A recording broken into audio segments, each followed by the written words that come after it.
அனைவருக்கும் வணக்கம். பாரம்பரிய திருவள்ளுவர் குலவம்சம் பிரசன்ன ஜோதிடர் சுப மாரிமுத்து திருப்பூரிலிருந்து இந்த பதிவு உங்களுக்காக. ஐயா வணக்கங்க ஐயா. வணக்கம் ஐயா. ஐயா இப்போது மக்கள் சார்பாக ஒரு கேள்வி இன்றைக்கி நான் கேட்கலான் இருக்கேன். கேளுங்க ஐயா. ஐயா அதாவது இந்த ஜாதகத்தில் முடக்கு இருக்கு, ஜாதகத்தையும் முடக்கிருச்சு, கண்டிப்பாக அதனால் வாழ்க்கையில் நிறைய பிரச்சனைகள் அப்படின்னு சொல்லி நிறைய பேர் கேட்குறாங்க. கண்டிப்பாங்க ஐயா. இந்த முடக்குங்கிறது என்னங்க ஐயா? அதற்கும் கர்மாவுக்கு ஏதாவது சம்மந்தம் இருக்காங்க ஐயா? ரொம்ப பற்றி சொன்னீங்கன்னா ரொம்ப உதவியாக இருக்குங்க. நல்ல கேள்விங்க ஐயா. இந்த கர்மாவே முதல்ல எங்கேருந்து வருது அப்படிங்கிறது தான் இப்போ நம்ம சொல்ல போகிறோம். இதுவரைக்கும் எத்தனையோ கருத்துக்களெல்லாம் நீங்கள் இந்த உலகத்தில் கேட்டிருப்பீங்க.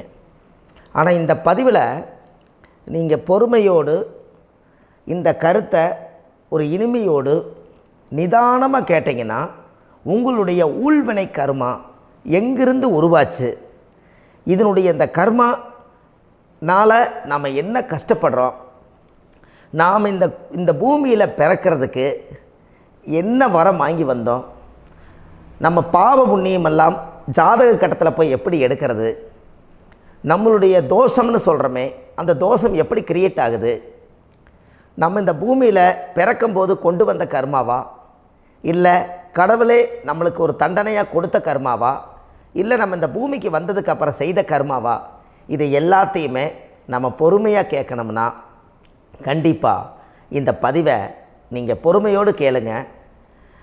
உங்களுக்கு இதில் ஒரு பெரிய ஒரு ரகசியம் ஒன்று அடங்கியிருக்குது. அந்த ரகசியத்தை தான் இன்றைக்கி இந்த உலகத்துக்கு அரங்கேற்றம் பண்ணுறேன். இந்த முடக்கு நம்ம ஐயா கேட்டதில் ஒரு அற்புதமான ஒரு விஷயம் என்ன அப்படின்னு கேட்டிங்கன்னா, முடக்குங்கிறது அந்த காலத்தில் பெரிய திறமையை கட்டி போட்டு வச்சுட்டா நம்மனால் அது இயங்க முடியுமா? முடியாது இல்லைங்களா ஐயா? முடியாது. அப்போது அதே மாதிரி ஜாதக கட்டத்தில் நமக்கு வேண்டிய யோகத்தை கடவுளே நம்மளுக்கு நாம் செய்த பாவத்தினால அது முடக்கி வச்சிருச்சுன்னா அந்த பாவகத்தை அந்த ஜாதகர் அனுபவிக்க முடியுமா?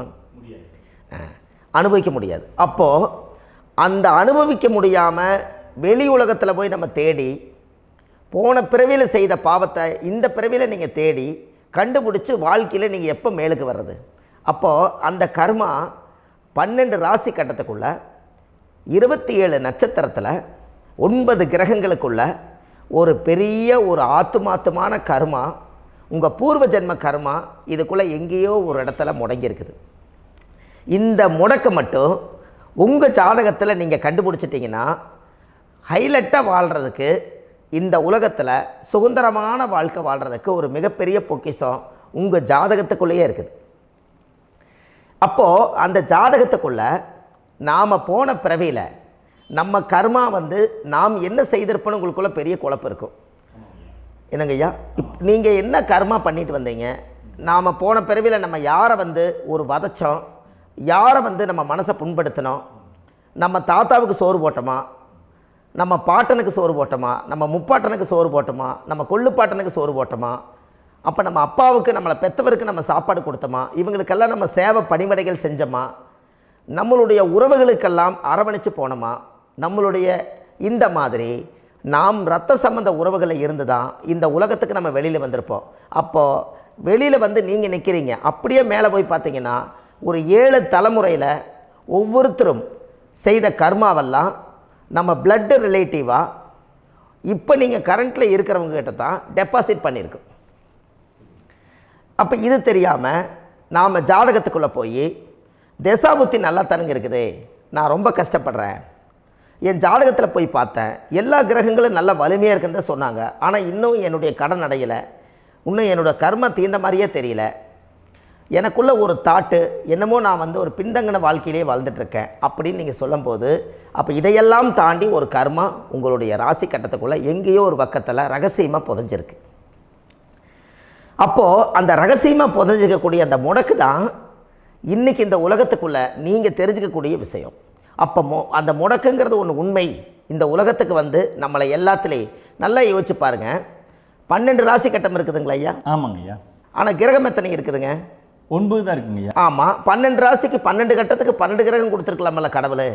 அப்போ ஏன் 3 கட்டத்தை மட்டும் எம்டி பண்ணி மீதி 9 கிரகத்தை வச்சுக்கிறாருன்னா, அப்போ நாம் செய்த 3 தலைமுறை கர்மாவுக்கு அது எந்த கட்டம் பிளாக் ஆகுதோ அந்த கட்டத்துக்குள்ளே ஏதோ ஒரு ரகசியம் இருக்கிறனால தானே எங்கேயோ ஒரு பக்கத்தில் நீங்கள் கண்டிப்பாக கர்மாவில் மாட்டுவீங்கிறது கடவுளே படைச்சு தானே இதை உருவாக்கியிருக்காரு. 12 ராசிக்கு 12 கட்டம் கொடுத்துருந்தா எங்கே நீங்கள் சுற்றி வந்தாலும் ஏதோ ஒரு வீட்டுக்குள்ளே போய் உட்காந்துக்கலாம். ஆனால் ஒரு வீடு சுத்தமாக இருக்குது, ஒரு வீட்டில் 4 கிரகம் இருக்குது, ஒரு வீட்டில் 3 கிரகம் இருக்குது, ஒரு வீட்டில் 5 கிரகம் இருக்குது, ஒரு 3 வீடு 4 வீடு காலியாக இருக்குது. அப்போ எங்கேயோ ஒரு ராசி கட்டத்துக்குள்ளேயே கடவுளுடைய கர்மா விளையாட்டு, அது ரகசிய விளையாட்டு தான். அப்போது இந்த இடத்துல தான் உங்கள் ஜாதகத்தில் முடக்கு இருக்குது. இந்த முடக்கை நீங்கள் எப்படியெல்லாம் அதை ஆராய்ச்சி பண்ணி கண்டுபிடிக்க முடியும் அப்படிங்கிற ஒரு விஷயத்தை தான் இன்றைக்கி நம்ம இந்த உலகத்துக்குள்ளே இதை நுழைக்க போகிறேன். இப்போ அப்பா செய்த பாவம்னு ஒன்று இருக்குமில்லங்க ஐயா, நம்ம அறியாத வயசில் தெரியாதில்ல, அப்பா செய்த பாவம்னு இருக்கும். அப்பாவுடைய சொத்து பிள்ளைக்குத்தானா, அப்பாவுடைய பாவம் பிள்ளைக்குத்தானே, என்னங்க ஐயா? சரி, அப்போ தாத்தா இருக்கிறாரு, தாத்தாவுடைய கர்மா உயிர் எங்கே எழுதி வைக்கிறாருங்க? அப்போது மகனை விட்டுறாரு. அப்போ தாத்தா மாதிரியே முகம் இருக்குது, தாத்தா மாதிரியே அவருடைய நடை உடை பாவனை இருக்குது, அவர் தாத்தாவுடைய ஜீனு தான் அப்படின்னு இவர் சொல்லும்போது, அப்போ தாத்தாவுடைய சொத்து பேரனுக்கு சொந்தம்னா தாத்தாவுடைய பாவம் எங்கே போகுங்க? Very good. அப்போ அப்போது இந்த கர்மா எப்படி டிரான்ஸ்ஃபர் ஆகுதுன்னு உங்களுக்கு தெரியுதா? அப்போ நீங்கள் போன பிறவியில் அந்த தாத்தாவுடைய பேரனை நீங்கள் பிறக்கிறதுக்கு கர்மம் உங்களை செயல்பட வச்சுருக்குது. அதனால் நீங்கள் தாத்தாங்கிறீங்க. அதனால் அந்த கௌரவமாக எங்கள் தாத்தா சம்பாரித்த சொத்து நான் தான் அனுபவிக்கணுங்கிற விதியை நீங்கள் உருவாக்கிறீங்க. அப்போது இந்த ஜாதகத்தில் அந்த ஊழ்வினை தோஷந்தான் ஏதோ ஒரு வழியில் உங்களை கர்மாவை செயல்படுத்துது.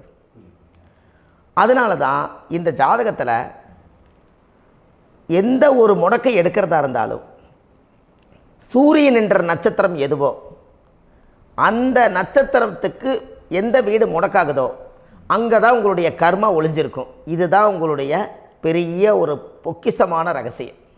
சரிங்க ஐயா, இப்போ இதில் நவகிரகங்கள் 9 இருக்கும்போது ஏன் சூரியனை மட்டும் நம்ம இதில் எடுத்துக்கணும்னு நீங்கள் சொல்கிறீங்க? நல்ல கேள்விங்க ஐயா. நீங்கள் கேட்டீங்க பார்த்தீங்களா, 9 நவகிரகம் இருக்கும்போது சூரியனை மட்டும், அந்த சூரியன் என்ற நட்சத்திரம் பிறக்கும்போது அந்த வீடு மட்டும் முடக்காகுன்னு நீங்கள் கேட்டீங்க இல்லையா?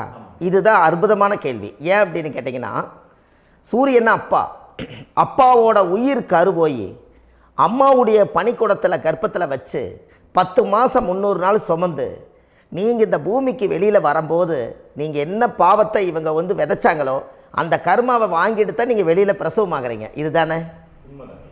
அப்போ சூரியன் என்ற நட்சத்திரம், அந்த சூரியனுங்கிறது உயிர் கருவல்லவா, அப்பாவுடைய உயிரணுக்கள் அம்மாவுடைய கருவிக்குள்ளே போய் நாம் குழந்தை வடிவத்தில் இருந்து 300 நாள் பாவ உன்னித்த பதிவில் ஏட்டு எழுதி ஒரு ஜாதகத்தை கையில் கொடுத்து பிறந்த உடனே உங்களுக்கு ஒரு ஏட்டை பெரட்டி நீ இப்படித்தான் விதி, இனிமேல் இப்படித்தான் நீ வாழணும்னு சொல்லி உங்கள் கர்மாவை நீங்கள் கர்மாவோடு தானே வெளியில் பிறக்கிறீங்க.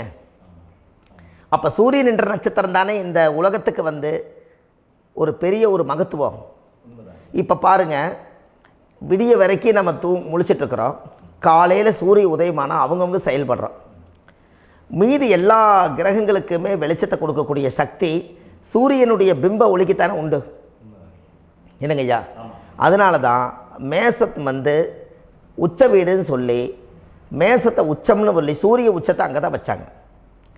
அப்போது அந்த காலச்சக்கரத்துக்கு 5ஆம் இடம் பூர்வ புண்ணியஸ்தானத்தில் போய் சிம்மத்தில் கொண்டு போய் சூரியனை ஆட்சி வீடுன்னு வச்சாங்க. அப்போது சூரியனில் இருந்து தான் அந்த மையப்புள்ளி உருவாகுது. அப்போ உங்களுடைய ஜாதகத்தில் அந்த சூரியனாகப்பட்டவர் பிறக்கும்போது நீங்கள் உங்கள் ஜாதகத்தை நீங்கள் எடுத்துக்கங்க ஐயா. நீங்கள் இன்றைக்கே போய் கதவை திறந்து உங்கள் பெட்டியை திறந்து பீர்வாவுக்குள்ளே உங்களுடைய ஜாதகம் இருக்குது, அந்த ஜாதகத்தை எடுத்து ஜோதிடர்கிட்டையே நீங்கள் சந்தேகம் கேட்குறக்கு முன்பு நீங்களே உங்களுடைய கர்ம பற்றி தெரிஞ்சுக்கிறதுக்கு இந்த பதிவில் உங்களுக்கு ஒரு ரகசியத்தை சொல்லித்தரேன். உங்கள் ஜாதகத்தில் இப்போ இது வரைக்கும் ராசி கட்டத்தை நீங்கள் பார்த்துருப்பீங்க, ஆனால் பாதசாரம்னு ஒன்று இருக்கும் இல்லைங்களா?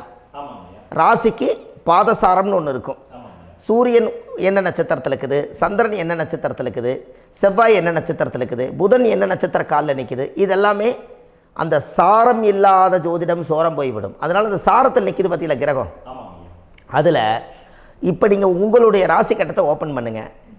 இதில் ராசி கட்டத்தில் சூரியன் என்ற நட்சத்திரம்னு ஒன்று இருக்கும் இல்லைங்களா? அது எதுவாக வேணாலும் இருந்துட்டு போட்டோம். அந்த நட்சத்திரம் தான் நீங்கள் பிறக்கும்போது தாயுடைய கருவறைக்குள்ள கரு உருவான நட்சத்திரமே அதுதான். புரிஞ்சுங்களா ஐயா? பிறக்கும்போது நீங்கள் அந்த கருவுடைய நட்சத்திரம் அப்பா வந்து கருவை உருவாக்கி கர்மாவை விதைச்சது அந்த சூரியன் என்ற நட்சத்திரம் தான். அந்த வீட்டுக்கு தான் இந்த ராசி கட்டத்தில் உங்களுக்கு முடக்கு உருவாகுது. புரிஞ்சுங்களா ஐயா? அப்போது ஒரு ஜாதகத்தில் சூரியன் என்ற நட்சத்திரம் எதுவோ அதுதான் உங்களுடைய கர்மா நட்சத்திரம். இப்போ நம்ம பிறக்காதுக்கு முன்னாடி அப்பா கட்டத்தில் அந்த கர்மா டெபாசிட் ஆகிருக்கும். அதை ட்ரான்ஸ்ஃபர் எப்படி பண்ணுறாரு? அவருக்கு ஒரு கல்யாணம் வச்சு அவர் குடும்ப வாழ்க்கையில் வாழ்ந்து நம்மளோட உயிர் கருவை கொண்டு போய் ஊராம் பொண்ணை கல்யாணம் பண்ணி பொண்டாட்டின்னு எடுத்துக்கொண்டு அந்த பொண்டாட்டிங்கிற உரிமையாகி இவருடைய உயிர் கரு உருவாகி வாரிசுகள் வெளியில் வருது. அதானங்க ஐயா? அப்போது அந்த சூரியன் என்ற நட்சத்திரம் தான் இந்த உலகத்தில் ஒரு பிரம்மாண்டமான நட்சத்திரம்.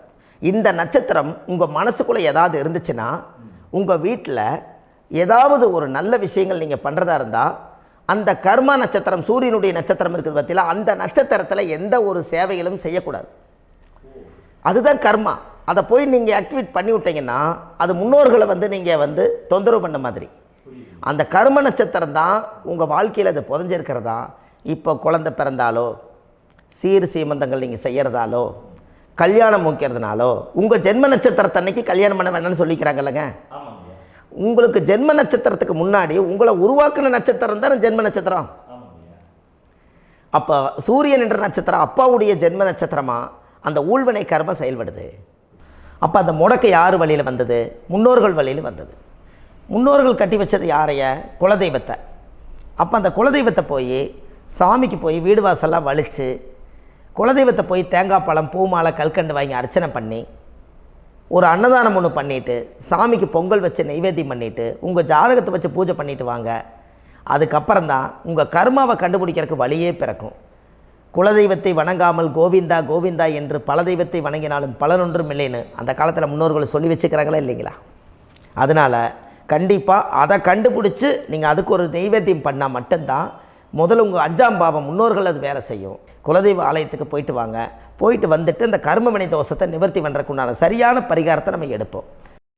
அப்போது உண்மையாலுமே ஒரு ராசி கட்டத்துக்குள்ளே இந்த மாதிரி ஒரு அந்த கர்ம தோஷம் இருப்பதனால இந்த கர்மா தோஷத்துக்கு அந்த முடக்க தோஷங்கிறத நீங்கள் எடுத்து அதை கண்டுபிடிச்சி அந்த சூரியன் என்ற நட்சத்திரம் எந்த ராசி கட்டத்தில் போய் முடக்காயிருக்குதோ அந்த முடக்கு எந்த பாவகம் வந்து நம்மளுக்கு லாக் ஆகிருக்குதோ அந்த பாவகத்துக்கு உண்டான பரிகாரங்கள் அதுக்குரிய ஸ்தலங்கள் அந்த கோவில்களில் போய் சுவாமிக்கு தேங்காய் பழம் பூமாலை கல்கண்டு வாங்கி அர்ச்சனை பண்ணி நீங்கள் இந்த கோவிலுக்குள்ளே போய் உட்காந்து சாமி கும்பிட்டு வந்தீங்கன்னா உங்களுடைய ஜாதகத்தில் இருக்கக்கூடிய அந்த முடக்கு தோசை நீங்கி வாழ்க்கையில் நீங்கள் எதை சாதிக்க வந்தீங்களோ அந்த சாதனையை நீங்கள் சாதிச்சிட்ருப்பீங்க. புரிஞ்சுங்களா ஐயா?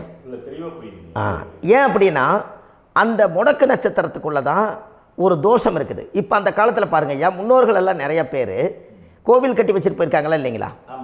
இந்த கோவில் எதுக்காக கட்டி வச்சுக்கிறாங்கன்னா அவங்க கட்டினவங்களுக்கும் அந்த முடக்கு தோஷம் இருந்திருக்குது. ராஜாக்கள் இருந்திருக்குது, மன்னர்கள் காலத்தில் இருந்திருக்குது, ஜமீன்தார் காலத்தில் இருந்திருக்குது. இப்போ அவங்களுடைய அமைப்புகள் எல்லாமே முன்னோர்கள் என்னமோ அறியாமல் தெரியாத தன்னடக்கம் இல்லாத ஒரு கர்மாவை இவங்க செஞ்சிட்டாலும் அதுக்குரிய பரிகார ஸ்தலங்களை கொண்டு போய் அந்த காலத்திலே ஜாதகம் பார்த்து நம்ம வந்து முன்னோர்களுடைய பாவத்தை நாம் செய்த பாவத்தையும் தீர்த்துட்டு நமக்கு கீழே அடுத்த சந்ததிகள் அடுத்த தலைமுறைகள் வந்தாலும் இந்த கோவில்களுக்கு வந்து விளக்கு போட்டு சாமி கும்பிட்டு இந்த மண்ணை மிதிச்சிட்டு போனால் அன்னையோடு அந்த கர்மா தீருங்கிறது அந்த காலத்திலேயே முடக்க தோஷ பரிகாரத்தை கோவில் வழியில் அந்த காலத்தை திசை திருப்பி வச்சுருக்காங்க. அப்போ நீங்கள் கோவிலுக்கு போகாமல் கண்டிப்பாக இந்த பரிகாரத்தை நீங்கள் உடைக்க முடியாது. ஏன் உடைக்க முடியாதுன்னா இப்போ நீங்கள் எத்தனை வருஷம் வாழ்கிறீங்க ஐயா? 120 வருஷமே வச்சுக்கோங்க. சூரியன் திசை 6 வருஷம், சந்திரன் திசை 10 வருஷம், செவ்வாய் திசை 7 வருஷம், ராகு திசை 18 வருஷம், குரு திசை 16 வருஷம், சனி திசை 19 வருஷம், புதன் திசை 17 வருஷம், கேது திசை 7 வருஷம், சுக்கிரன் திசை 20 வருஷம். இப்போ நான் சொன்ன டோட்டலெல்லாம் கூட்டிங்கன்னா 120 வருஷம் வரும். இது ஒரு மனிதர் பிறந்து பூரண ஆயுளோடு வாழ்ந்தால் இந்த 120 வருஷம் வாழ்ந்தால் அவர் இந்த பூலோக பதவி விட்டு சிவலோக பதவி போயிடுவார். அதுக்கு பேர் தான் பூரண ஆயுள் என்று பொருள். அப்போ இந்த பூரண ஆயுளை வாழ்ந்தவருக்கு 120 வருஷம். கோயில் எத்தனை வருஷம் வாழுதுங்க ஐயா? கோயில் பழங்காலத்து கோயிலெல்லாம் எத்தனை வருஷம் வாழுதுங்க? 12 வருஷத்துக்கு கும்பாபிஷேகம். அது ஓகே, அது பரவாயில்ல. 12 வருஷத்துக்கு ஒருக்கா பழசை புதுப்பிச்சு கும்பாபிஷேகம் பண்ணி மறுபடியும் அதுக்கு பவர் ஊட்டி சக்தி ஊட்டி அதுக்கு உருவேற்றுறாங்க. நான் சொல்கிறது கோயில் 5000 வருஷம் 4000 வருஷம் பெரிய பெரிய சித்தர்கள், மகான்கள், ரிஷிமார்கள், யோகிகள், சித்தர்கள் இவங்களெல்லாம் போய் கோவில்லையே சிவனையும் பெருமாளையும் வழிபாடு பட்டுட்டு கோவில்லையே ஒரு ஓரத்தில் ஜீவசமாதி ஆயிட்டாங்கன்னு பழைய கால கோயிலில் சித்தர்கள் குடியிருக்காங்களா இல்லைங்களா? இருக்காங்கல்லங்க ஐயா. அப்போது நாம் 120 வருஷம் வாழ்கிறோம், கோவில் 5000 வருஷம் வாழுது. எங்கே சக்தி அதிகமாக இருக்குன்னு சொல்லுங்க? கோவிலில் தாங்க ஐயா. கோயில் தான், அதில் ஒன்றும் மாற்றம் இல்லைங்களே. கோயில் தாங்க. அப்போ கோவிலில் தான் அந்த சக்தி இருக்குதுன்னு நீங்கள் சொல்கிறீங்க. அப்போ உங்களுடைய கர்மாவை உடைக்கிறதுக்கு 120 வருஷம் பெருசா 5000 வருஷம் பெருசான்னு சொல்லுங்கள்? 5000 தாங்க. அப்போ 5000 வருஷம் உள்ள அலைகள் வந்து எத்தனை அந்த சிவனுக்கு இப்போ சிவன் கோயிலே உங்களுக்கு முடக்கு தோஷத்துக்கு ஒரு கோயில் வருதுன்னு வச்சுக்கோங்க. அந்த கோவிலில் எத்தனை முடக்குகளுக்கு உண்டான கோவில்கள், எத்தனை பழங்களை ஊற்றி சாமிக்கு அபிஷேகம் பண்ணியிருப்பாங்க, எத்தனை பால் கூட ஊற்றிருப்பாங்க, பன்னீர், தேன், இளநீ, மஞ்சள் நீர், திருமஞ்சனம், அபிஷேகம், பொங்கல், நைவேத்தியம் இத்தனையும் செஞ்சு அந்த சிவனை வந்து சிவனாக பார்த்து அந்த கருவறைக்குள்ள ஒரு கிராணங்கள் வரும்போதும் கூட பாதுகாப்பு பண்ணி வச்சு நல்ல சக்தியோடு அந்த கருவறையை புத்தியோடு அவங்க வேலை செஞ்சு அந்த காலத்தில் வச்சுருக்காங்களா இல்லைங்களா? அப்போது நம்ம வீட்டை அவ்வளோ சுத்தமாக வச்சுருக்க முடியுமா? என்னதான் வாஸ்து இருந்தாலும் முடியாது இல்லைங்களா? அப்போது அவ்வளவு ஒரு பவர்ஃபுல்லான கோவில் அந்த முடக்கு தோஷத்துக்குள்ளே ரகசியமாக அந்த கோயில் அடங்கியிருக்குது. உங்கள் ஜாதகத்துக்குள்ளே உண்மையாலுமே ஊழ்வினை கோயில், கர்மவினை கோயில் அதுக்குள்ளே இருக்குது. அந்த ஜாதகத்தை கணிச்சு பார்த்தா கரெக்டாக உங்களுடைய ஜாதகத்தில் அப்பாவுடைய கருவறையிலேருந்து உயிர் உருவாகிற நேரத்தில் இருந்து இப்போ வரைக்கும் நீங்கள் கரண்ட்டில் வாழ வரைக்கும் அந்த கர்ம கூட வர்றதை ஒரே ஒரு இடத்துல போனால் மட்டும்தான் விட்டுட்டு வர முடியும். அது எந்த வீடு அப்படின்னு கேட்டால் உங்களுக்கு வந்து அப்பாவுடைய கர்மா வழியில் போய் அந்த கோவில் பழையகால கோயில், பழையகால தெய்வங்கள், அந்த கோவில் தான் உங்கள் ஜாதகத்துக்குள்ள ரகசியமாக இருக்கும். அது ஏன் இந்த பதிவில் உங்களால் சொல்ல முடியாது அப்படின்னா, இந்த பதிவில் ஏன் உங்க சொல்ல முடியாதுன்னா உங்கள் ஜாதகம் தெரியாமல் என்ன கோயிலை நீங்கள் சொல்லுவீங்க? இப்போ பொதுவாக ஒரு நட்சத்திரத்துக்கு ஏதோ ஒரு கோவிலை அவங்க சொல்லி நீங்கள் போயிட்டு வர்றீங்கன்னு வச்சுக்கோங்க. ஆனால் அது வேலை செய்யலைன்னா நம்மளுக்கு என்னங்க இவ்வளோ கஷ்டப்பட்டு போய் அதை பலனடையிலேன்னு கேள்வி கேட்டக்கூடாது. உங்கள் ஜாதகத்தை நீங்கள் கொண்டாங்க, உங்கள் டேட் ஆஃப் பர்த் டயத்தை போட்டு ஜாதகத்தை கணிச்சு நீங்கள் சூரியன் என்ற நட்சத்திரத்துக்கு உங்களுடைய கர்மவினை கோவில் யார், உங்களுடைய முடக்கு யார், ஊழ்வனை தோஷத்துக்கு உண்டானவர் யார், தாய் வழி கர்மா யார், தந்தை வழி கர்மா எது, நீங்கள் பிறக்கும்போது வந்த கர்மா என்ன, இது எல்லாம் கணிக்காமல் பொதுவாக ஒரு கோயிலில் போய் நீங்கள் பாட்டுக்கு சாமி கும்பிட்டு வந்தால் பலன் எப்படி கிடைக்கும்? கண்டிப்பாக கிடைக்காதுங்க ஐயா. என்னங்க ஐயா? அது தெரிஞ்சு பண்ணாதான் சரியா? ஒரு டாக்டர்கிட்ட போகிறீங்க, என்னை அப்படியே ஸ்கேன் பண்ணி ஒரே ஒரு மாத்திரை கொடுங்கன்னு கேட்டால் டாக்டர் கொடுப்பாருங்களா?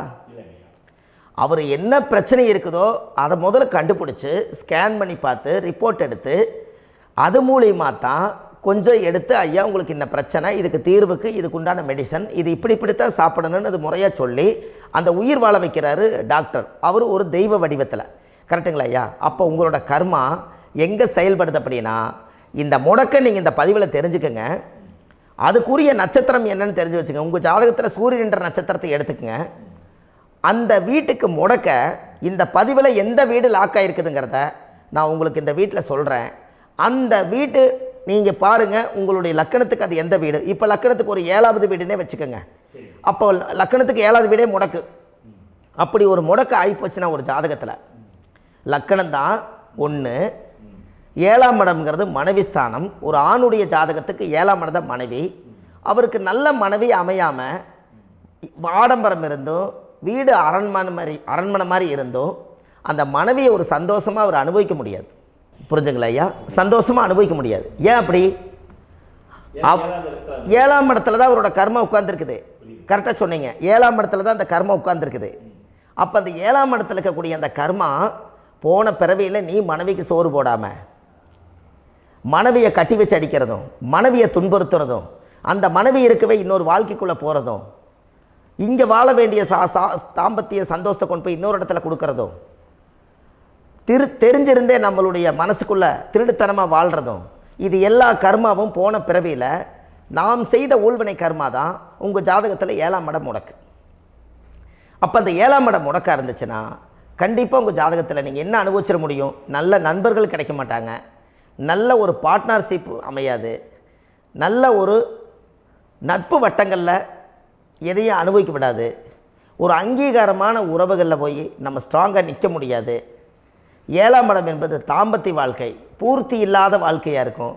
இப்படியெல்லாம் அந்த ஜாதகத்தில் ஒரு பொதுவாக ஒரு ஜாதகத்தில் 7ஆம் பாவம் முடக்காயிட்டால் இந்த கர்மாவை அவர் அனுபவிச்சுக்கிட்டே இருப்பார். இது எப்போத்தான் அதுக்கு ஒரு தீர்வு வேணுங்கய்யா? அந்த கோயில் எதுன்னு நீங்கள் கரெக்டாக சொன்னீங்க. இப்போ இது மனிதனால் செயல்படுது. மனிதர்கள் தான் கோயிலை கட்டி வச்சாங்க. தெய்வத்தை விட ஒரு காலத்தில் மனிதர்களுக்கு மகிமை ஜாஸ்தி. ஏன்னா சாதாரண ஒரு மண் பூமியாக இருந்த இடத்த மனிதர்கள் தான் கோயில் கட்டி ஒரு மகிமைப்படுத்தி புண்ணியம் பண்ணி வச்சாங்க. மனிதர்களுக்கு சக்தி அதிகம்தான், ஆனால் பிரபஞ்சத்துக்கு அதை விட சக்தி அதிகம் அல்லவா? ஐயா, நீங்கள் கோவிலுக்கு போய் அந்த கர்மா உடைக்கிறதுக்கு கோவிலில் சக்தி இருக்குது, ரைட்டு. ஆனால் நம்ம வீட்டுக்கும் கோயிலுக்கும் ஒரு மிகப்பெரிய தொடர்பு என்னென்னா, அந்த கோயில் கட்டுறவங்க எல்லாமே பழைய காலத்து கோயிலெல்லாம் பாருங்கள், பஞ்சபூதத்தை வச்சு கட்டியிருப்பாங்க. பஞ்சபூதத்தை வச்சு தான் கட்டுவாங்க கோயில். அது உங்களுக்கு தெரியணும் இல்லைங்களா? பஞ்சபூதம்னா நீர், நெருப்பு, காற்று, பூமி, ஆகாயம். இந்த பஞ்சபூதத்தினுடைய சக்திகள் எல்லாம் ஒரே நேர்கோட்டுக்கு என்னைக்கு வருதோ அன்னைக்கு தான் அந்த கோவிலுடைய பாலக்கால் போட்டு 1000-2000 வருஷம் நிலச்சி நிற்கிறது. காரணம், இந்த பிரபஞ்சத்தில் பஞ்சபூதம் எப்படி நிலச்சி நிற்குதோ அதுபோல் 5000 வருஷம் நிற்கிறதுக்கு அந்த பஞ்சபூத சக்தி வச்சு தான் சாமி சிலையை பிரதிஷ்டை பண்ணி வச்சுருப்பாங்க. அதனால தான் இந்த கோயில்கள் எல்லாம் 5000 வருஷமாயும் எத்தனையோ கிராணங்களை எல்லாம் தப்பிச்சிருக்கிறதுக்கு காரணம். அப்பேற்பட்ட புண்ணிய ஸ்தலம் உங்களுக்கு எதுன்னு தெரியணும் அல்லவா? என்னங்க ஐயா?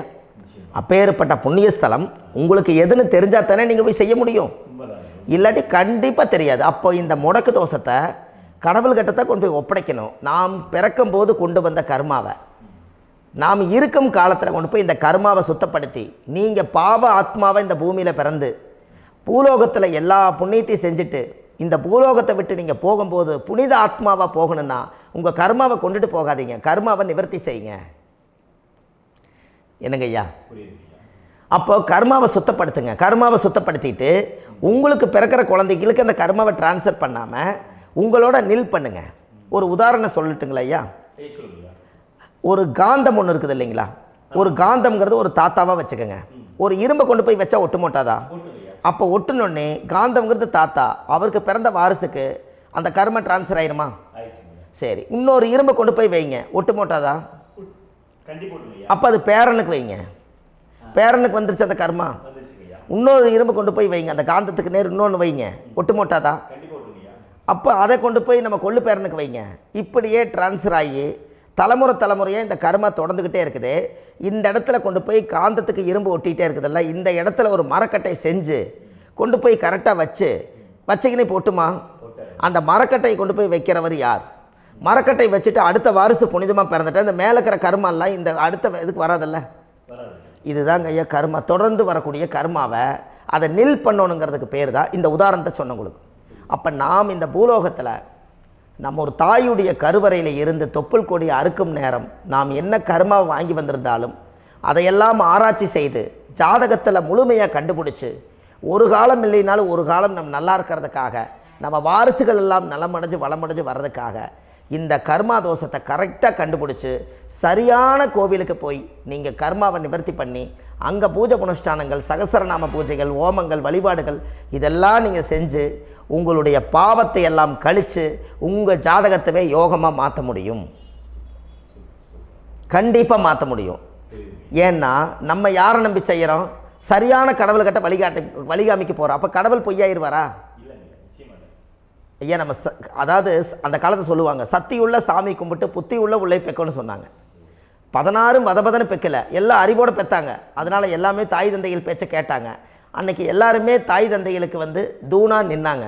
அப்போ அந்த காலத்தில் சத்தியுள்ள சாமி கும்பிட்டு புத்தி உள்ள உள்ளே பெக்கணும்னு சொல்லி அன்றைக்கி அறிவோடு பெற்று இந்த கர்மாவை ஆளுக்கு ஒரு கர்மாவை டிரான்ஸ்ஃபரை பிரித்து எல்லாரும் சுத்தப்படுத்தினாங்க. இன்றைக்கி நம்ம ஒரு குழந்தை 2 குழந்தை பெற்று வச்சுருக்கோம். அவங்களுக்கே இவ்வளவு கர்மா வந்துருச்சுன்னா இந்த குழந்தைகளுக்கு என்னைக்கு இந்த கர்மாவை போய் கண்டுபிடிச்சி நீங்கள் எப்போ சரி பண்ணுவீங்கன்னு. அப்போ இந்த வாழ்க்கையில் ஏதோ ஒரு பிரபஞ்ச சக்தி நம்மளை அறியாமல் என்னமோ ஒரு இயக்கத்தில் கொண்டு போய் விட்டுருச்சுங்களா? அப்போ இனிமேலாவது இந்த கர்மாவில் இருந்து கண்டிப்பாக நம்ம நிவர்த்தி ஆகணும்னு சொன்னால் இந்த முடக்கு தோஷத்தை யாரெல்லாம் கண்டுபிடிச்சி இந்த ஊழ்வினை கர்மாவில் இருந்து நாம் கருவறையில் சுமக்கும் போது 10 மாதம் நீங்களாம் என்னென்ன நினச்சிருப்பீங்க? அதாவது கருவறைக்குள்ள கருப்பாக ஒரு பிண்டம் இடப்பக்கம் கிடக்கையில் இந்த பூமிக்கு வரும்போது நீங்கள் என்னென்ன நினச்சிருப்பீங்க? இந்த பிறந்ததுக்கு அப்புறம் வந்து தான் அம்மா தெரியுது, அப்பா தெரியுது, தாத்தா தெரியுது, பாட்டி தெரியுது, இந்த உலகத்தில் கண்கொள்ளாத காட்சிகள் எல்லாம் தெரியுது, எல்லாம் தெரியுது. ஆனால் 10 மாதம் உங்கள் வாழ்க்கையில் நீங்கள் இருக்கும்போது நீங்கள் என்னென்னலாம் நினச்சி இந்த பதிவில் இறைவன் கொடுத்தாரோ அதையெல்லாம் அனுபவிக்கத்தான் வந்தீங்க. அதுக்கு இடையில இருக்கிறதான கர்மா. இந்த ஒரு விஷயம் உங்களுக்கு கிடச்சிருச்சுன்னா நீங்கள் எல்லாருமே ராஜயோகமாக பிழைப்பீங்கள்ல. இதில் ஏழை பணக்கார யாரையுமே சொல்ல வரல. அவங்க பிறக்கும்போது புண்ணியத்தை பொறுத்து தான் போன ஜென்மத்தில் நம்ம என்ன புண்ணியங்கள் பண்ணி வச்சோமோ அந்த புண்ணியத்தில் இன்றைக்கி நல்லா வாழ்கிறாங்க. ஒருத்தர் கேட்டார், என் ஜாதகத்தில்ங்க எங்கூட படித்தவர் இடம் வாங்கிட்டார், வீடு வாசல் கட்டிட்டார், தொழில் பண்ணிட்டார், நல்லா இருக்கார், ஆனால் நான் இன்னும் அப்படியே தான் இருக்கிறேங்கன்னு ஒருத்தர் கேட்டார். அதுக்கு ஒரு கருத்து என்னென்னா, டேட் ஆஃப் பர்த் ஒன்று தான், டைம் ஒன்று தானே வச்சுக்கோங்க. அவங்க அப்பா செஞ்ச புண்ணியம் வேறு, நீங்கள் செஞ்ச பாவங்கள் வேறு. அவர் செஞ்ச புண்ணியத்தினால அவருக்கு எல்லாமே முன்னாடி கிடைக்கிது. நீ கர்மாவெல்லாம் கழிச்சிட்டினா பின்னாடி கிடைக்க போகுது. இதில் மற்றவங்களை பற்றி வேற்றுமையாக நினைக்கிறதுல எந்த ஒரு இதுவுமே இல்லை. அப்போ ஒருத்தர் பார்த்து ஒருத்தர் வாழ வேண்டாம். உங்களுடைய சுய அறிவை வச்சு இந்த பூலோகத்தில் இந்த பூமியில் நீங்கள் 4 தெரிஞ்சு நல்ல விதமாக கற்றுக்கிட்டு இந்த உலகத்தில் சிறப்பாக வாழ கற்றுக்குங்க. அதுக்கு அந்த ஊழ்வினை தோஷத்தை கண்டுபிடிங்க. உங்களுக்குன்னு ஒரு முடக்கு இருக்குதுங்கிறத இன்றைக்கி நீங்கள் எழுதி வைங்க. அதை எப்படியாவது கண்டுபிடிங்க, அதை தேடுங்க. ஒரு முறை நீங்கள் ஜாதகத்தை கொண்டு வாங்க. அந்த ஜாதகத்தை கொண்டு வந்து உங்கள் பாவகத்தில் எத்தனாம் பாவம் முடக்காயிருக்குதுன்னு பாருங்கள். அந்த பாவகம் முடக்காயிருச்சுன்னா உங்கள் வாழ்க்கையில் அதிலிருந்து உங்களால் வெளியில் வரவே முடியாது, கண்டிப்பாக வர முடியாது. அதை நீங்கள் கண்டுபிடிச்சா மட்டும்தான் நீங்கள் மேலே வர முடியும். ஏன்னா நிறைய பரிகாரங்கள், பூஜைகள், யாகங்கள், ஓமங்கள் எல்லாம் செய்து வச்சும் கூட அந்த கர்மவினைக்கு உண்டான கோவிலுக்கு போய் அந்த 5000 வருஷ பழமை வாய்ந்த தெய்வத்துக்கிட்ட போய் நீங்கள் முறையிட்டு விளக்கு போட்டு உங்கள் கர்மத்தை எல்லாம் நான் நீ தான் தீர்த்து கொடுக்கணும்னு சொல்லி நம்பிக்கையோடு நீங்கள் போய் அந்த சரணாகதி அடையிறீங்க பாருங்கள், அங்கே தான் உங்கள் கர்மாவை எடுத்து விடுறாரு. அப்போ இந்த ரகசியம் உங்களுக்கு வேணுமல்லவா? அப்போ உங்கள் ஜாதகத்தில் எங்கே முடங்கி அதுக்குரிய கோவில்கள் எல்லாம் என்ன, அதுக்கு தான பரிகாரம் என்ன, அதுக்கு நீர் பரிகாரம் என்ன, யாத்திரை பரிகாரங்கள் என்ன, நீங்கள் வீட்டில் இருந்தே செயல்படுத்தக்கூடிய பரிகாரங்கள் என்ன, பரிகாரம் கோவிலுக்கு போய்த்தான் நடக்குமா, இல்லை நாம் வீட்டில் வச்சு வணங்குறதுனால நடக்குமா, நாம் செய்யக்கூடிய தர்ம பரிகாரங்கள் என்ன, தான பரிகாரங்கள் என்ன, இப்படி பல விதமாக இருக்கிறனால உங்கள் ஜாதகத்துக்கு எந்த மாதிரி பரிகாரம் கனெக்ட் ஆகுதுங்கிறது தெரியணும். இது தெரியாமல் கண்டிப்பாக உங்களால் செயல்படுத்துறது ரொம்ப கஷ்டம். இதனால் இதை நீங்கள் தெரிஞ்சுக்கணும்னா இப்போ நம்ம பாருங்கள், நீங்கள் அந்த தெரிஞ்சுக்கிட்டாலே உங்கள் வாழ்க்கையில் ஒரு டைம் தான் நீங்கள் தெரிஞ்சுக்க போகிறீங்க. உங்களுடைய கர்மா என்ன, நீங்கள் எங்கே செயல்பட்டு போயிட்டுருக்கிறீங்க, உங்கள் போகிற பாதை சரியா இல்லை அந்த பாதையில் முள்ளு கல் இருக்குதா, இது எல்லாம் உங்களுக்கு தெரியலனா இந்த முடக்கை கண்டுபிடிக்கக்கூடிய சக்தி வாய்ந்த இந்த கர்மாவை நிவர்த்தி பண்ணுறதுக்கு வழிகள் இருக்குது. அதனால் நீங்கள் கண்டிப்பாக இந்த முடக்கை தெரிஞ்சுக்கணும். இந்த முடக்கு ராசினா என்ன உண்மையாலுமே உங்கள் வாழ்க்கையில் நீங்கள் தெரிஞ்சு இனிமேல் உங்கள் வாழ்க்கையில் இதுவரையிலும் கர்மாவுக்குள்ளேயே கஷ்டப்பட்டீங்க, வழி தெரியாமல் கண்ணை கட்டி காட்டில் விட்ட மாதிரி இருந்தீங்க. இனி அப்படி இருக்க வேண்டாம். உங்கள் ஜாதகத்தில் 12 ராசி கட்டத்தில் 9 கிரகம் போகும், மீனி 3 கிரகம், 3 கட்டம் உங்களுக்கு எங்கேயோ ஒரு பக்கத்தில் 3 கட்டம் எம்டியாக தான் இருக்கும். கரெக்டுங்களா? அது இல்லாமல் ஒரு ஜாதகம் பிறக்காது. ஏன்னா 9 கிரகத்துக்கு 9 கணக்கு போட்டால் 3 கட்டம் எம்டியாக தான் நிற்குது. அந்த கட்டத்துக்குள்ளே எந்த நட்சத்திரத்தில், எந்த சாரத்தில், எத்தனாவது டிகிரியில், எத்தனாவது பாதசாரத்தில், எத்தனை வெகுளையில், எத்தனை செகண்டுக்குள்ளே இந்த கர்மா உள்ளே புகுந்து உங்களை செயல்படுத்துதுங்கிறத கண்டிப்பாக உங்கள் ஜாதகத்தை கொடுங்க. பார்த்து இந்த விஷயத்தை சொல்கிறேன், நீங்கள் அந்த இடத்துக்கு போய் நிவர்த்தி பண்ணிவிட்டு உங்கள் வாழ்க்கையில் கொஞ்சம் காலம் வாழ போகிறீங்க. பாருங்கள், பிறந்ததுலேருந்து 20 வருஷத்துக்குள்ளே இளமையாக வாழ்கிறீங்க, குழந்தையாக வாழ்கிறீங்க. 20லேருந்து 40 வயசுக்குள்ளே தான் உங்களுக்கு ஒரு பொண்ணை பார்த்து கல்யாணம் பண்ணி ஒரு கரு உருவாக்குறீங்க. அதுக்கப்புறம் 40லேருந்து 60க்குள்ளே குழந்தை பெற்று கடமை முடிச்சிடுறீங்க. 60 வயசுக்கு மேலே ரிட்டையர்ட் ஆகிடுறீங்க. இந்த 20க்கும் 60க்கும் இல்லாத 20லேருந்து இந்த 40 வயசுக்குள்ளே உங்களோட தேடல் என்னவோ அது வாழ வேண்டிய சுகபோகமான வாழ்க்கை எல்லாமே அந்த 40க்குள்ளே தான் இருக்குது. இந்த 40க்குள்ளே இருக்கக்கூடிய வாழ்க்கையை இந்த கர்மா தெரியாமல் காலத்தை வீணாக்க வேண்டாம். வாழ வேண்டிய வயசில் நீங்கள் வாழணும். அதுக்குரிய கர்மாவை நீங்கள் சுத்தப்படுத்துங்க. எப்படியெல்லாம் நீங்கள் சந்தோஷமாக வாழ்கிறீங்கன்னு எனக்கு ஒரு தகவல் கொடுங்க. வேறு லெவலில் நீங்கள் இருப்பீங்க. கண்டிப்பாக இந்த பதிவில் உங்களுக்கு நான் இந்த விஷயத்தை கொடுக்க போகிறேன். இந்த முடக்கு நட்சத்திரங்கள் என்ன அப்படிங்கிறத இந்த பதிவில் நீங்கள் ஒரு நோட் ஒன்று எடுத்துக்கோங்க, குறித்து வச்சுக்கோங்க. இதில் இருந்து அவங்கவுங்களுக்கு முடக்கு நட்சத்திரம் என்னங்கிறத இந்த பதிவில் நான் உங்களுக்கு கொடுக்குறேன்.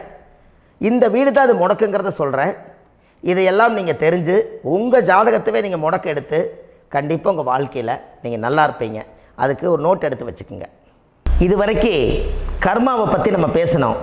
உங்கள் ஜாதகத்தில் சூரியன் என்ற நட்சத்திரத்துக்கு தான் முடக்குன்னு சொன்னீங்களே, எந்த வீடுங்கிற ரகசியத்தை இன்றைக்கி நம்ம எல்லோரும் தெரிஞ்சுக்கலாமா? இத்தனை காலமாக நீங்கள் தெரிஞ்சுக்காத ஒரு ரகசியத்தை இன்றைக்கி உங்கள் ஜாதக கட்டத்தில் நீங்களே முடக்க கண்டுபிடிச்சி அதுக்குண்டான பலனை தேட போகிறீங்க. அந்த தேடல் தான் உங்களை கொண்டு போய் உட்கார வைக்க போகுது. ஒரு உதாரணம், உங்கள் ஜாதகத்தில் பாதசாரம் இருக்குது அல்லவா? அந்த பாதசாரத்தில் சூரியன் என்ற நட்சத்திரம், சூரியன் நின்ற நட்சத்திரம் பாதசாரத்தில் கரெக்டாக எடுங்க. சூரியன் என்ற நட்சத்திரம் ரோகிணியாக இருந்தால் அந்த ரோகிணி நட்சத்திரத்துக்கு அந்த தாய் வீடு கடகம்தான் முடக்கு. அந்த கடகத்தில் தான் தாயுடைய கர்மம் ஒளிஞ்சிருக்குது. நீங்கள் தாயுடைய கருவறையில் இருந்து தொப்புள் கொடியை அறுக்கும்போதே உங்களுடைய ஊழ்வினை தோஷம், உங்கள் முன்னோர்கள் செஞ்ச பாவ புண்ணியமெல்லாம் கடகத்தில் போய் முடங்கிருச்சு. அப்போ தாய் வீட்டு கர்மாவை நீங்கள் சுமந்துக்கிட்டு இருக்கிறீங்க. தாயுடைய கர்மாவுக்குள்ளே தான் அந்த ரகசியம் அடங்கியிருக்குது. அதை சரியாக கண்டுபிடிச்சி அந்த முடக்க உங்கள் ஜாதகத்தில் எந்த கிரகமாக இருந்தாலும் சரி, கடகராசியில் எந்த கிரகமாக இருந்தாலும் அது முடங்கியிருக்கும். அந்த முடக்கை என்றைக்கு நீங்கள் ரிலீஸ் பண்ணுறீங்களோ அன்றைக்கி தாய் வீடே உங்களுக்கு சுத்தமாயிருமில்ல. கண்டிப்பாக இதை நீங்கள் செஞ்சுட்டு வாங்க. உங்கள் வாழ்க்கையில் எப்படி ஒரு மாற்றங்கள் இருக்குதுன்னு மட்டும் நீங்கள் பாருங்கள். இந்த ரோகிணி நட்சத்திரத்தில் இது வரைக்கும் நீங்கள் பார்த்தீங்க. மிருகசீரிஷ நட்சத்திரத்தில் அடுத்த பதிவில் நம்ம பார்ப்போம். நம்ம ஆன்லைன்லேயே ஜாதகம் பார்க்குறோம். உங்கள் date of birth, time, place கொடுத்தீங்கன்னா போதும். உங்களுக்கு ஜாதகத்தை கணிச்சு ஃபோன்லேயே உங்களுக்கு கர்ம ராசி கண்டுபிடிச்சி உங்களுக்கு உண்டான கர்ம பரிகாரத்தை சொல்லி உங்கள் வாழ்க்கையில் ஒரு வெளிச்சத்தை கொண்டு வர்றதுக்கு என்றைக்கும் உங்களுக்கு உறுதுணையாக இருப்பேன். நீங்கள் கண்டிப்பாக இந்த பதிவுகள் எல்லாம் இது உங்களுக்காகத்தான். இது அதிகாலை நேரத்தில் பிரம்ம முகூர்த்தத்தில் இந்த பதிவை உங்களுக்கு முழுமையாக சமர்ப்பணம் பண்ணுறேன். இதை கற்று இதை வழி நடத்தி இதைய எப்படியெல்லாம் இந்த முடக்கை கண்டுபிடிச்சி இப்படியெல்லாம் பேச வச்சு அழகு பார்க்க நம்ம முன்னோர்களுடைய ஆசீர்வாதமும், இந்த முடக்கை கண்டுபிடிச்ச குருமார்களும், அவங்களுடைய குடும்ப பாரம்பரிய வம்சாவளிகளும் எல்லாருமே நல்லா இருக்கணும். அதுக்காக இந்த நேரத்தில் நான் வந்து அடியேன் சுப மாரிமுத்தாக இருந்து திருப்பூர்லேருந்து இந்த பதிவை உங்களுக்கு நான் கொடுக்குறேன். கண்டிப்பாக இந்த முடக்கு கோயிலுக்கு, இந்த முடக்கு தோஷத்துக்கு உண்மையான பரிகாரங்கள், எளிமையான பரிகாரங்கள் நீங்களே வாழ்க்கையில் செஞ்சு ஆதிகால பரிகாரங்கள் உங்கள் மனசுக்குள்ளே இருக்குது. அதை செயல்படுத்தினா மட்டும் போதும், வாழ்க்கை எங்கேயோ போயிடும். கண்டிப்பாக ஒரு முறை உங்கள் ஜாதகத்தை அனுப்பி வைங்க, உங்களுக்கு நான் பார்த்து பலன் சொல்கிறேன். இன்றைக்கி நான் கொடுத்த பதிவுகள் எல்லாம் உங்களுக்கு ரொம்ப பயனுள்ளதாக இருந்திருக்கும். உங்களுக்கு இது வரைக்கும் எத்தனையோ கர்ம வினைகளை பற்றி தெரியாமல் இருந்திருப்பீங்க. இந்த பதிவில் நிறைய கேட்டு தெரிஞ்சுக்கிட்டீங்க. இதெல்லாம் வாழ்க்கையில் ரொம்ப முக்கியமான பரிகாரங்கள், எளிமையான பரிகாரங்கள். நேராக நீங்கள் கடவுளை தான் கெட்டியாக பிடிக்க போகிறீங்க. அந்த பரிகாரங்கள் எல்லாம் செஞ்சு அதிகாரமாக வாழ்ந்து இந்த பூலோகத்தில் நல்ல சிறப்பாக வாழ்கிறதுக்கு இந்த பரிகாரம் உங்களுக்கு ரொம்ப யூஸ்ஃபுல்லாக இருக்கும். கண்டிப்பாக இந்த பதிவை செய்யுங்க. நம்ம பாரம்பரிய திருவள்ளுவர் குல வம்சம், பிரசன்ன ஜோதிடர் சுப மாரிமுத்து, திருப்பூரில் இருக்கேன். 30 ஆண்டு காலமாக நம்ம ஜோதிடம் பார்த்து கொண்டு இருக்கிறோம். இவ்வளவு காலமாக எத்தனையோ ஆயிரக்கணக்கான மக்களுக்கு நம்ம ஜோதிடம் பார்த்து வழிகாட்டி நிறைய மக்களுக்கு நிறைய சேவைகள் செஞ்சுருக்கேன். நிறைய கோயில் கட்டி வச்சுருக்கேன், கும்பாபிஷேகங்கள் பண்ணி வச்சுருக்கேன், அன்னதானங்கள் நிறையா பண்ணி வச்சுருக்கேன், புண்ணிய யாத்திரைகள் நிறைய போய் வந்திருக்கேன். மக்களுக்காகவே நான் உங்களுக்கு உழைக்க தயாராக இருக்கேன். இந்த ஜோதிடம் வந்து என்னுடைய ஒரு பாரம்பரியமாக, என்னுடைய அப்பா தாத்தா முன்னோர்கள் இதெல்லாம் எங்களுடைய குலத்தொழில் இது. அதனால் நாங்கள் பாரம்பரியமாக திருவள்ளுவர் குல வம்சம். வள்ளுவர் வாக்குன்னு யூடியூப் சேனலில் போனீங்கன்னா 1000 பரிகாரங்கள் கொடுத்துருக்கேன். அதுவும் உங்களுக்கு ரொம்ப யூஸ்ஃபுல்லாக இருக்கும். வள்ளுவர் வாக்கு அப்படின்னு போடுங்க, அப்படி இல்லைன்னா சுப மாரிமுத்துன்னு போடுங்க. இதில் பரிகாரங்கள் நிறையா கொடுத்துருப்பேன். கண்டிப்பாக இதெல்லாம் நீங்கள் சந்தித்து நீங்கள் ஒரு சப்ஸ்கிரைப் பண்ணி வச்சுக்கோங்க. நான் போடக்கூடிய பதிவுகள் எல்லாமே உங்களுக்கு நோட்டிஃபிகேஷனை வந்துடும். அதனால் நீங்கள் ஒரு சப்ஸ்கிரைப் பண்ணி வச்சுக்கோங்க. தினமும் ஒரு தகவல் உங்களுக்கு கொடுத்துக்கிட்டே இருக்கேன். இதெல்லாமே உங்களுக்கு ஒரு பெரிய சந்தோஷமான நிகழ்ச்சிகள். என்றைக்கும் உங்களோட நான் வாழ்கிறேன். உங்களுடைய குடும்பத்தில் நான் ஒருத்தராக இருந்து குடும்ப ஜோதிடராக நான் இருப்பேன். கண்டிப்பாக ஆயுளுள்ள வரைக்கும் உங்களுக்காக இந்த ஜோதிடத்துக்கு உழைச்சி உங்கள் குடும்பத்தில் ஒருத்தராக நான் வந்து ஒரு ரத்த உறவில் நான் வந்து இந்த பூர்வ ஜென்மத்தில் உங்களுக்கு நான் கடமைப்பட்டிருக்கேன். கண்டிப்பாக அடுத்த பதிவில் உங்களை நான் சந்திக்கிறேன். வாழ்வது ஒரு முறை, வாழ்த்தட்டும் தலைமுறை. நன்றி, வணக்கம்.